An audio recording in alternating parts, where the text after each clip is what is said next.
प्रणाम सुंदर साथ जी। पिछले वीडियो में हमने श्री कलश ग्रंथ हिंदुस्तानी का प्रकरण 11 पूर्ण किया था। आज हम आगे के प्रकरण का पाठ करेंगे। सुंदर साथ जी, अगर आपको यह वीडियो अच्छा लगता है तो प्लीज़ लाइक और कमेंट करें, और जो भी सुंदर साथ आपके साथ जुड़े हुए हो उन सबको भी यह वीडियो अवश्य शेयर करें। सुंदर साथ जी, जिन्होंने अब तक हमारे इस चैनल को सब्सक्राइब नहीं किया, वे प्लीज़ इस चैनल को सब्सक्राइब कर दें ताकि आने वाले नए वीडियो का नोटिफिकेशन आपको तुरंत मिल जाए। भी कहूँ मेरी सयन को, जो है मूल अंकुर, सो निज वतनी सुहागनी, पिया अंग निज नूर। जिनका परम धाम से मूल संबंध है, उन आत्माओं को मैं फिर कह रही हूँ। वे परम धाम की सुहागिनी आत्माएं पूर्ण ब्रह्म की अंग स्वरूपा है तथा उनकी ही किरणें हैं। पार पुरुष पिया एक है, दूसरा नाही कोई, और नार सब माया, या में भी विध दोए। पूर्ण ब्रह्म परमात्मा स्वयं एक है, वस्तुतः उनके अतिरिक्त कोई है ही नहीं, बाकी तो सब माया है। इस माया में भी दो प्रकार के जीव हैं, जो रूह असलू ईश्वरी, दूजी रूह सब जहान, पर रूह न्यारी सुहागनी, सो आगे कहूँगी पहचान। इस संसार में उच्च कोटि के जीव ईश्वरी सृष्टि मानी जाती है, अन्य दूसरे जीव सब स्वप्न के कहलाते हैं। परम आत्माएं इन दोनों से भिन्न हैं, उन सब की पहचान आगे बताएंगे।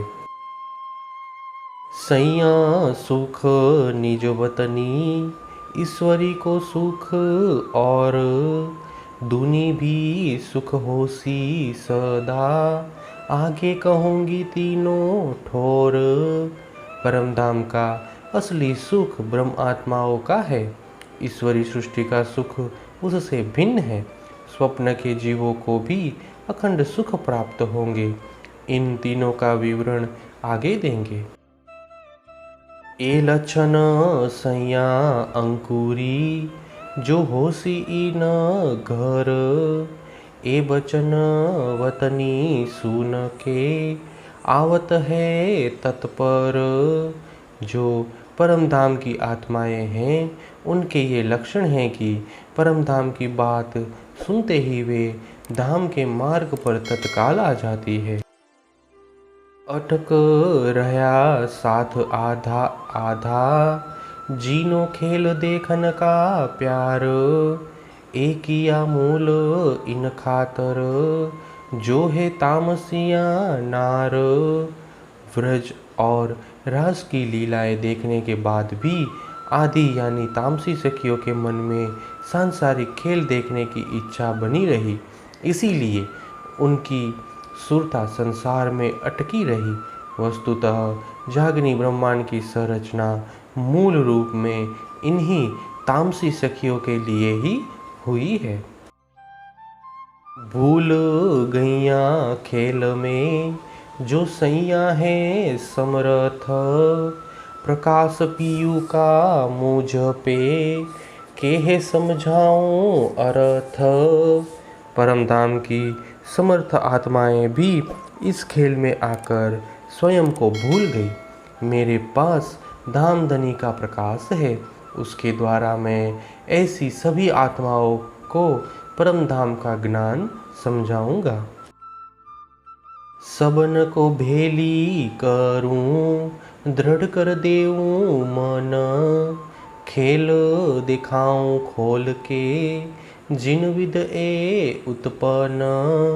मैं सब ब्रह्म सृष्टियों को एकत्र कर उनके मन को दृढ़ बना दूं, और जिस प्रकार यह खेल उत्पन्न हुआ है उसके रहस्य को स्पष्ट कर दूं।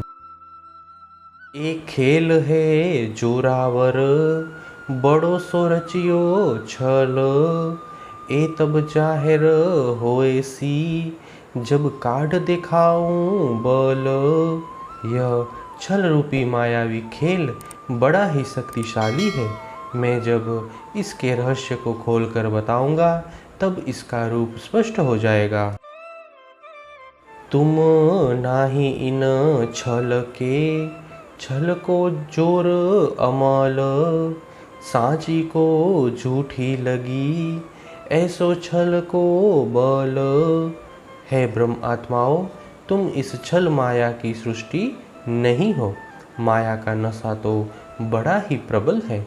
वस्तुतः सत्य आत्मा पर मिथ्या माया का प्रभाव पड़ गया है। यही तो इस माया की शक्ति है। तुम आया छल देखने, भील गैया माहे छल, छल को छल न लागही, ओ लहरी ओ जल। तुम इस छल प्रपंच युक्त जगत को मात्र देखने के लिए आई हो, किंतु इस खेल के पात्र बनकर इसी में घुल मिल गई हो। खेल के जीवों को तो यह माया छल रूप नहीं लगती, क्योंकि वे तो मोह जल की ही लहरें हैं। ये झूठी तुमको लग रही, तुम रहे झूठी लाग, ए झूठी अब उड़ जाए सी, दे जासी झूठा दाग। यह झूठी माया तुम सत्य आत्माओं को प्रभावित कर रही है और तुम भी इसी में निमग्न हो गई हो। अब तारतम्य ज्ञान के प्रभाव से यह झूठा खेल तो उड़ जाएगा, किंतु परमधाम की आत्माओं को विस्मृति का झूठा कलंक लगा रहेगा।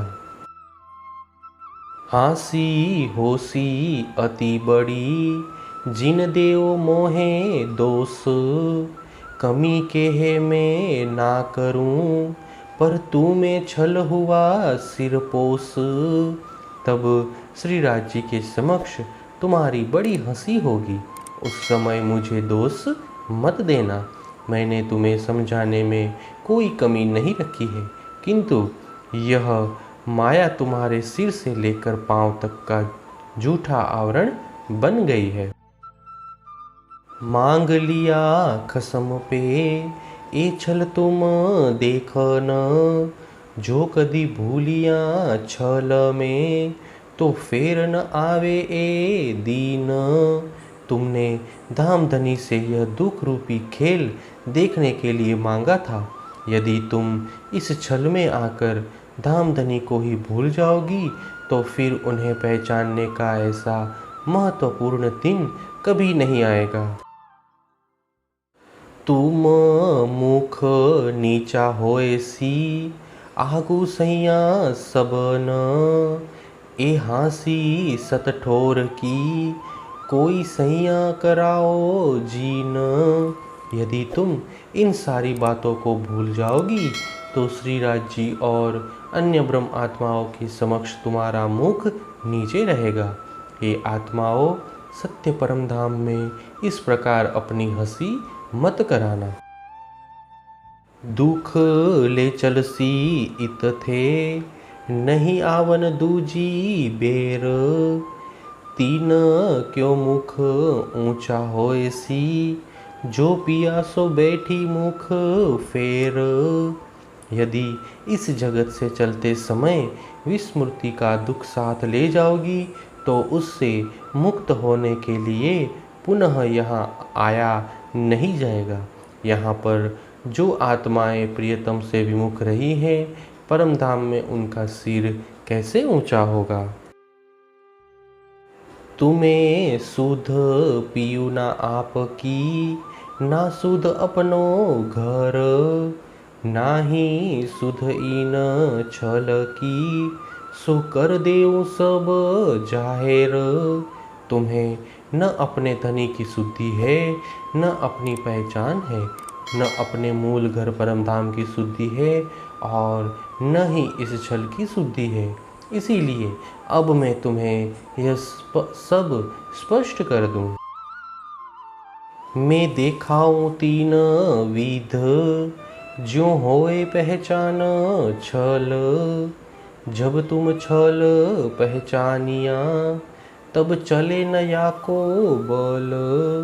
मैं तुम्हें इस प्रकार स्पष्ट कर दूं कि जिससे तुम्हें छल रूपी माया की पहचान हो जाए। जब तुम माया को पहचान लोगी तब तुम्हारे ऊपर माया का कोई प्रभाव नहीं पड़ेगा। अब देखो या छल को जो देख न आइया एह। प्रकाश करूँ इन भांत का ज्यों रहवे नहीं संदेह। तुम इस मायावी जगत को देखने आई हो, इसे भली भांति देख लो। मैं तुम्हारे हृदय को ऐसे प्रकाशित करूं कि जिससे तुम्हारे मन में किसी प्रकार का संदेह ही न रहे। अंधेर सब उड़ाए के सब छल करूं जाहिर। खोलूं कमाड़ कलकुलफ अंतर माहे बाहिर। अज्ञान रूपी अंधकार को मिटाकर इस माया के रहस्य को स्पष्ट कर दूं। तुम्हारे भीतर और बाहर के आवरणों को दूर करते हुए तुम्हारी बुद्धि के द्वार पर लगे हुए तालों को खोल दूं। प्रकरण 12 चौपाई 279। सुंदर साथ जी, इसी के साथ श्री कलश ग्रंथ हिंदुस्तानी का प्रकरण 12 पूर्ण होता है। आगे के वीडियो में हम आगे के प्रकरण का पाठ करेंगे। प्रणाम जी।